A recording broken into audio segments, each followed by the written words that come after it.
అత్యవసర పరిస్థితులలో సిపిఆర్ చేయడంపై హైదరాబాద్ పోలీసులకు శిక్షణ అందించారు ట్రైనింగ్ సిబ్బంది. 4 రోజుల పాటు 1248 మంది పోలీసులకు ట్రైనింగ్ ఇచ్చారు. పేట్లబుర్జులోనే పోలీస్ ట్రైనింగ్ సెంటర్లో శిక్షణ అందించారు. మొదటి దశలో 1409 మందికి సిపిఆర్ పై శిక్షణ అందించినట్లు పేర్కొన్నారు. నిన్న కూడా ఒక మా కానిస్టేబుల్ అయితే ఎగ్జామ్ కోసం లీవ్ తీసుకొని వెళ్లి ఉన్నాడు.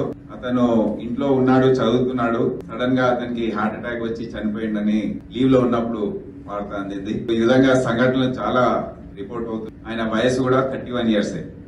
ఎందుకు జరుగుతుంది ఏంటి చిన్న వయసులో అనేది ఎవరికి అంతుపట్టడం లేదు.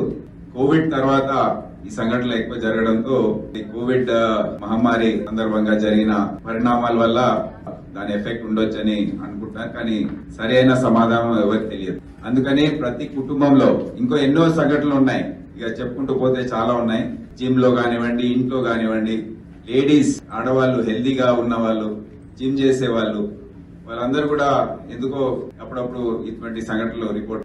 సో మనందరికి చాలా ముఖ్యం, ప్రతి ఇంట్లో అందరికి సిపిఆర్ నాలెడ్జ్ ఉండడం చాలా అవసరం. ఎప్పుడు ఏ సమయంలో ఏ సందర్భంలో ఇది అవసరం పడుతుందో మనకు తెలియదు.